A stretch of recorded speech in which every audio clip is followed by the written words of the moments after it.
당신은 지금까지 당뇨는 평생 안고 가야 할 운명이라고 믿고 살아오지 않았습니까? 매일같이 손가락을 찔러가며 혈당을 재고 먹고 싶은 음식을 참으며 약 봉투를 끊임없이 받아드는 그 반복적인 삶 속에서 혹시 이게 정말 끝일까? 라는 의문을 가져본 적은 없었습니까? 오늘 이 글은 그런 당신에게 전혀 다른 길이 존재함을 말하려 합니다. 지금 우리는 누구도 말해주지 않았던 진실 앞에 서 있습니다. 병원도, 의사도, 제약회사도 결코 먼저 꺼내지 않는 이야기, 오히려 침묵하고 감추고 외면해온 이야기. 하지만 이제는 그 침묵을 깰 시간입니다. 당신의 몸속에서 벌어지고 있는 조용한 전쟁. 겉으로는 멀쩡해 보여도 실은 췌장이 무너지고 세포들이 저항하고 미세 혈관이 조금씩 막혀가고 있는 그 현실을 우리는 더 이상 외면해서는 안 됩니다. 이제 숨겨졌던 진실의 문이 열립니다. 그리고 그 문 너머에는 당뇨를 끝내는 단 하나의 길이 기다리고 있습니다. 이 이야기는 병원이나 제약회사에서는 절대 먼저 꺼내지 않는 이야기다. 그들은 당신이 평생 당뇨 환자라는 꼬리표를 달고 병원을 찾고 약을 복용하는 것을 통해 안정적인 수익을 창출해왔다. 당신이 병원 문을 열고 들어올 때마다 진료를 받고 처방약을 받아갈 때마다 그들의 수익은 쌓여간다. 그러니 당연히 당신이 당뇨에서 벗어나는 방법에 대해 그들은 말하지 않는다. 오히려 당뇨는 평생 관리해야 하는 병이다. 당화혈색소 수치를 7% 이하로 유지하면 잘 관리되고 있다는 식의 메시지를 반복하며 당신의 상태가 개선될 수 있다는 희망 자체를 무너뜨린다. 그러나 나는 이 침묵의 공모에서 벗어나기로 결심했다. 나의 동료 의사들은 나를 철없는 이상주의자라 비난할지 모르고 제약회사들은 내 발언에 불쾌함을 느낄지도 모른다. 하지만 나는 더 이상 외면할 수 없다. 수많은 당뇨 환자들이 매일 밤 합병증에 대한 두려움으로 잠을 이루지 못하고 고통받고 있으며 나는 그 눈물을 더 이상 방관할 수 없다. 내가 이 자리에 서게 된 이유는 단 하나. 당신의 삶과 남은 인생이 더 이상 당뇨라는 족쇄에 얽매이지 않기를 바라기 때문이다. 이 이야기는 나의 55년 의사 인생 전체를 걸고 전하는 고백이다. 그리고 어쩌면 이것은 고요했던 의료계에 던지는 조용하지만 강력한 반란의 서막일지도 모른다. 나는 수십 년간 진료실에서 환자들에게 가장 자주 그리고 가장 가슴 아프게 들었던 말을 아직도 잊지 못한다. 선생님, 당뇨는 평생 안고 가야 한다면서요. 그냥 약 먹고 살다 죽는 게 제 운명인가 봅니다. 많은 사람들이 이렇게 말하며 체념했고 나 역시 그 말에 깊이 공감하면서도 안타까움을 감출 수 없었다. 하지만 오늘 나는 그 말을 완전히 뒤집고자 한다. 당뇨는 절대 평생 관리해야 하는 병이 아니다. 당신의 의지와 노력 그리고 올바른 정보만 있다면 충분히 반드시 졸업할 수 있는 병이다.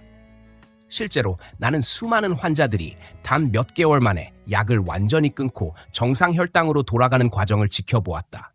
하루에도 몇 번씩 손가락을 찔러가며 혈당을 측정하고 먹고 싶은 음식을 눈앞에 두고도 숟가락을 내려놔야 했던 고통스러운 나날들.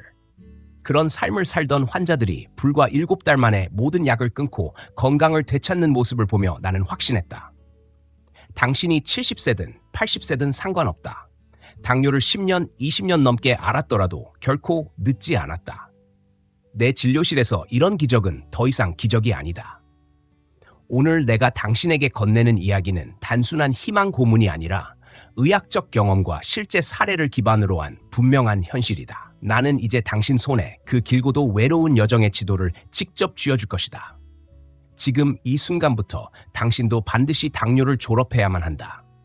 그것이 내가 이 마지막 여정을 시작하며 세상에 전하고자 하는 단 하나의 메시지다. 오늘 당신이 반드시 알아야 할 첫 번째 진실은 우리가 수년간 병원에서 받아온 당화혈색소 수치가 사실상 당신 몸의 절반밖에 말해주지 않는다는 충격적인 사실이다. 대부분의 환자들은 이 숫자를 전부라고 생각하며 6.5% 이하이면 안심하고 7%를 넘으면 합병증이 올까 두려워 떤다. 하지만 나는 지난 55년간 당화혈색소 수치는 완벽했지만 결국 심각한 합병증으로 다시 찾아온 수많은 환자들을 보아왔다. 겉보기엔 괜찮았는데 왜 이런 일이 벌어지는 것일까? 그것은 마치 밑 빠진 독에 물을 붓는 것과 같다.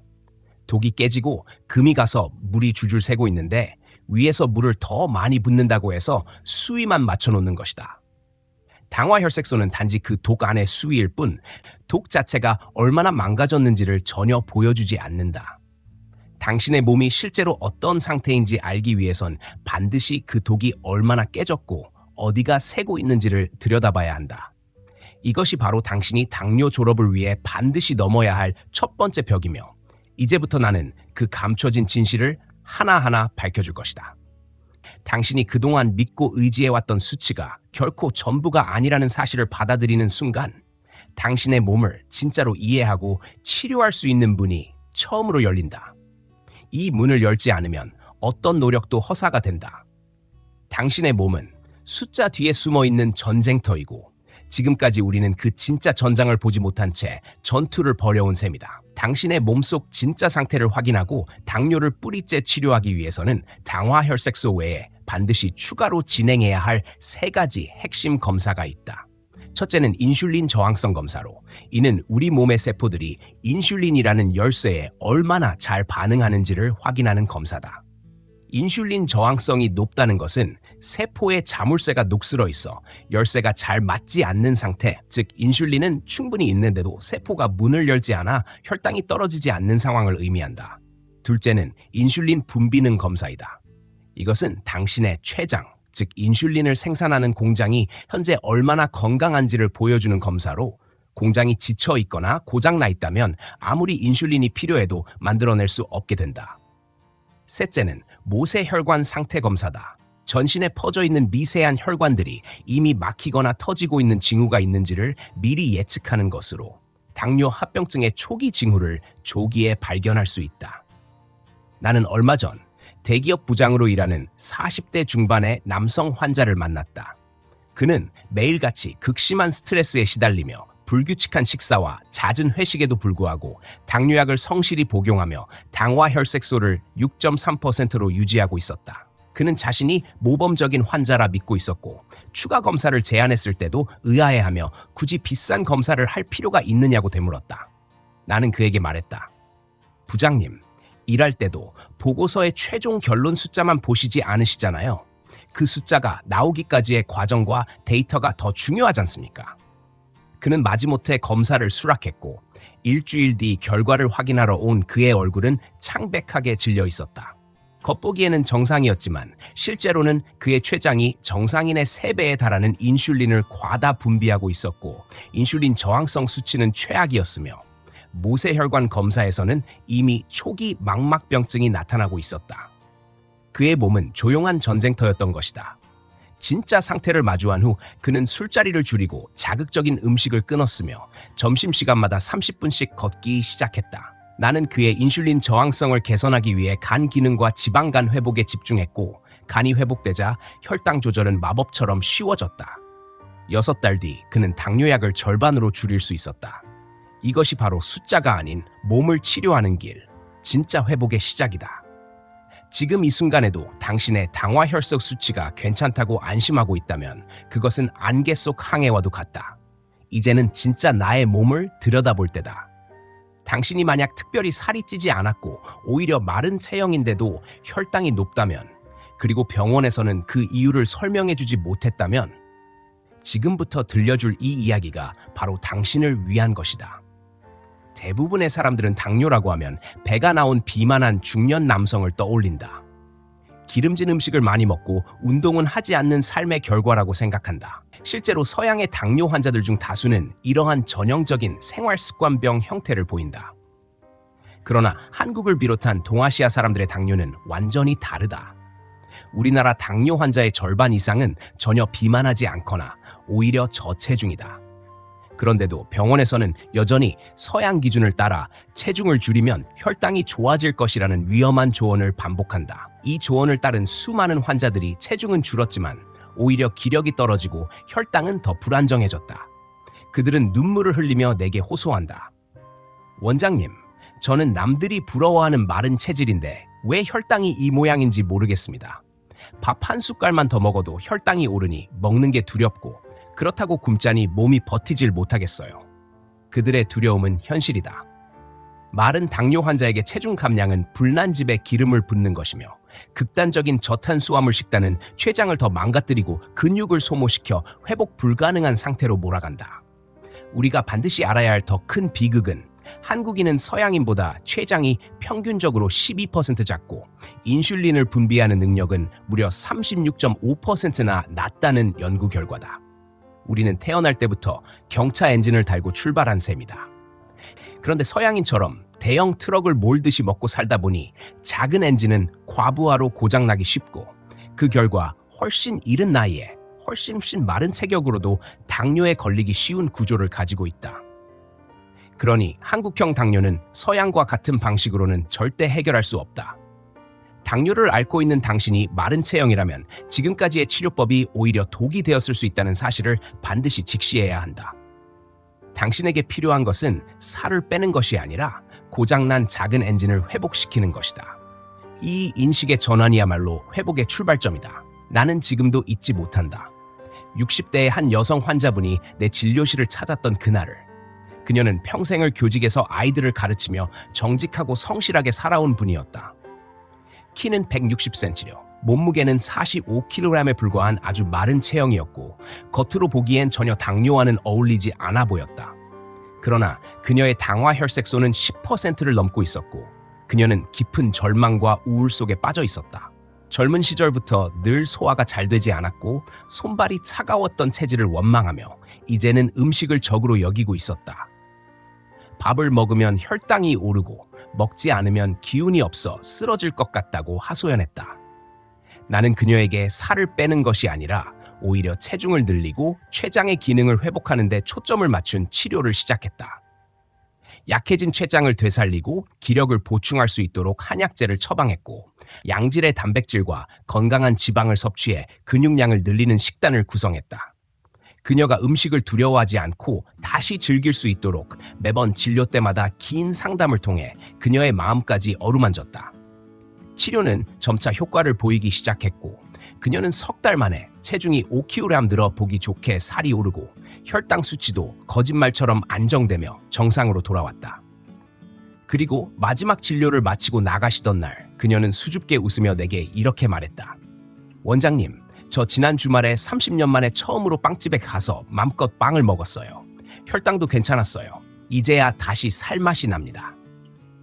그 순간 나는 우리가 잘못된 기준으로 얼마나 많은 환자들을 고통 속에 몰아넣었는지를 다시금 실감했다. 약한 췌장을 회복시키는 것, 그것이야말로 한국형 당뇨 치료의 핵심이다. 집에서도 누구나 실천할 수 있는 방법이 있다. 평소 구부정한 자세를 바로 펴고 흉추 7번과 8번 부위, 즉 췌장이 위치한 등 중앙 부위의 압박을 줄이는 것만으로도 혈류순환을 도와 췌장 기능 회복에 도움이 된다. 또한 기력을 보하고 췌장 세포 회복에 좋다고 알려진 환기라는 약재를 약하게 달여 차처럼 수시로 마시는 것도 좋다. 만약 당신이 말랐는데도 당뇨를 앓고 있다면 당신의 치료는 서양인과 달라야 한다. 살을 빼야 한다는 낡은 고정관념을 버리고 작고 약한 췌장을 어떻게 보듬고 회복시킬지를 고민해야 한다. 내 몸의 체질을 정확히 아는 것, 그것이 당뇨 졸업을 향한 두 번째 황금 열쇠다. 지긋지긋한 당뇨약을 끊고 내 몸의 주도권을 되찾기 위한 가장 확실한 방법은 의외로 아주 단순하고 평범한 일상 속에 숨어 있다.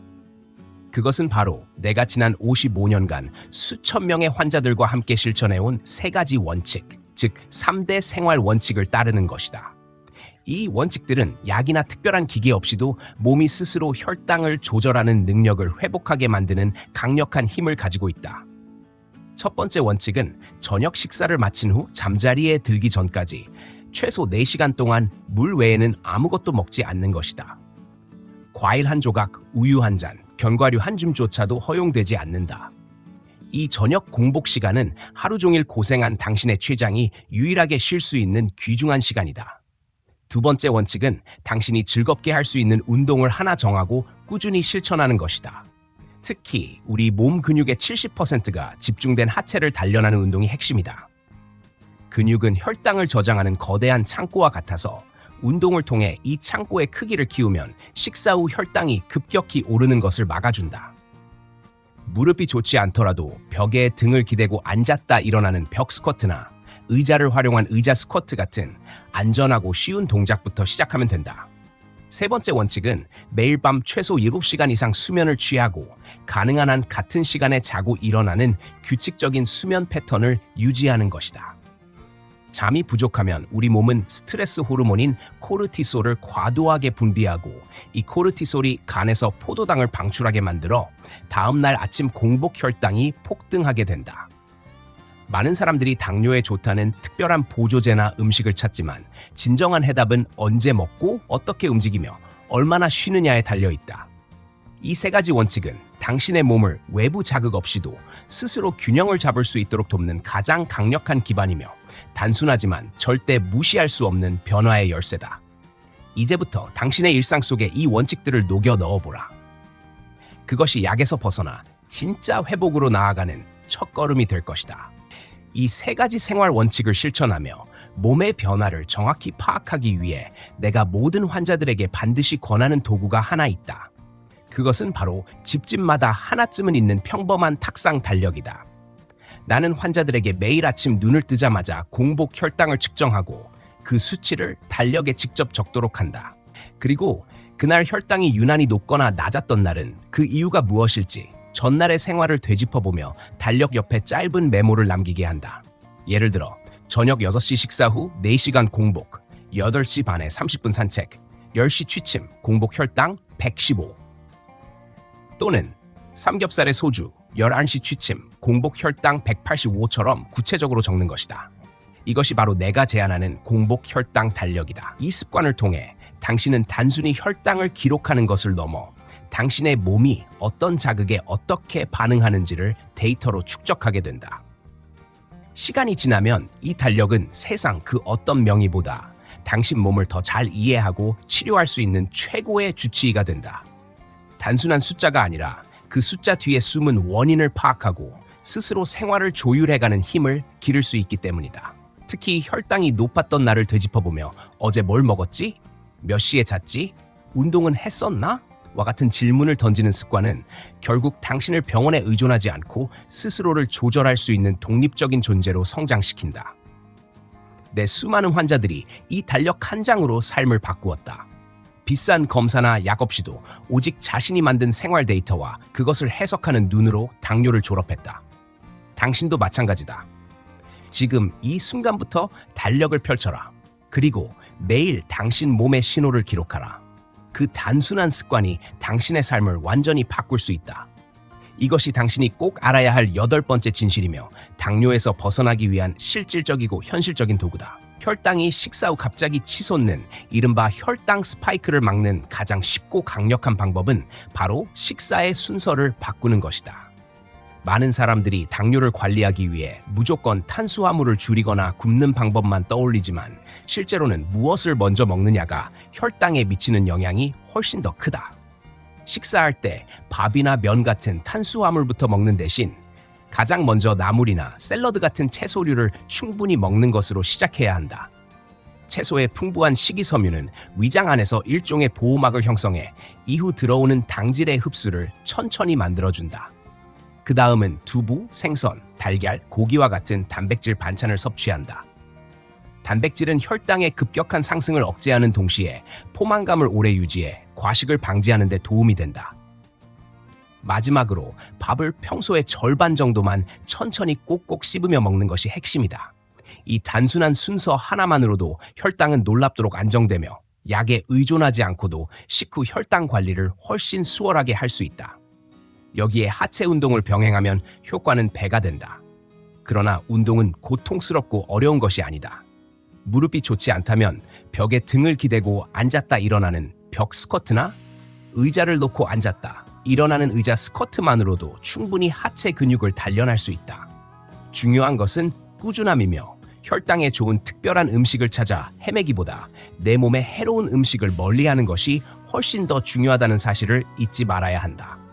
설탕, 밀가루, 흰쌀밥 같은 정제 탄수화물과 각종 첨가물이 들어간 가공식품은 혈당을 망치는 주범이다.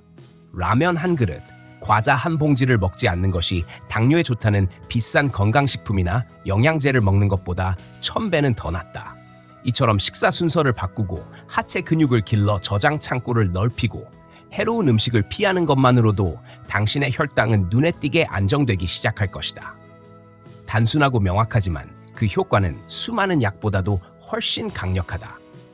이제부터 당신의 식탁 위에 이 순서를 새기고 매 끼니마다 실천하라. 그것이 바로 당신의 혈당을 지키고 삶을 바꾸는 가장 현실적인 식사혁명이다. 이제 우리는 끝까지 왔다. 당신이 지금까지 읽어온 이 모든 이야기는 단순한 건강 정보가 아니다. 이것은 수많은 환자들의 절망과 눈물, 그리고 회복과 희망의 기록이며 나의 55년 의사 인생이 담긴 간절한 외침이다. 당신은 이제 알게 되었다. 당뇨는 평생 짊어지고 가야 할 운명이 아니며 병원과 약에 의존하지 않고도 충분히 극복할 수 있는 병이라는 것을. 당신이 필요로 하는 것은 거창한 수술이나 값비싼 약이 아니라 내 몸을 이해하고 존중하는 태도, 그리고 작지만 꾸준한 실천이다. 진짜 치유는 외부에서 오는 것이 아니라 당신의 안에서부터 시작된다. 나는 지금 이 순간에도 당신의 손에 그 열쇠를 쥐어주고 싶다. 당신의 하루하루가 바뀌면 당신의 몸은 반드시 반응한다. 당신이 매일 저녁 공복 시간을 지키고 하체 운동을 하고 충분히 자고 식사를 순서대로 하고 정제 탄수화물을 피하고 공복 혈당을 기록하고 약한 췌장을 보듬어주며 내 몸의 소리를 듣기 시작한다면 당신은 더 이상 환자가 아니라 몸을 회복시킬 수 있는 능력을 가진 주체로 거듭나게 된다. 나는 이 외로운 외침이 단 한 사람의 인생이라도 절망의 늪에서 건져내기를 바란다. 그리고 그 한 사람이 당신이기를 진심으로 바란다. 이 글을 끝까지 읽은 당신은 이제 더 이상 예전의 당신이 아니다. 당신은 이미 당뇨 졸업을 향해 한 걸음을 내딛었다. 내가 걸어온 길, 내가 본 수많은 기적들이 당신에게도 반드시 일어날 수 있다. 그러니 포기하지 말고 두려워하지 말고 오늘부터 다시 시작하라. 나는 당신의 건강하고 존엄한 인생을 진심으로 응원하며 당신이 언젠가 나도 당뇨에서 졸업했습니다 라고 웃으며 이야기하는 그날을 기다리고 있다. 당신은 할 수 있다. 반드시 할 수 있다. 지금까지 함께 해주셔서 감사합니다. 노년의 건강, 혼자가 아닌 함께 걸어가는 길. 함께하는 노년 건강이 늘 곁에서 응원하겠습니다.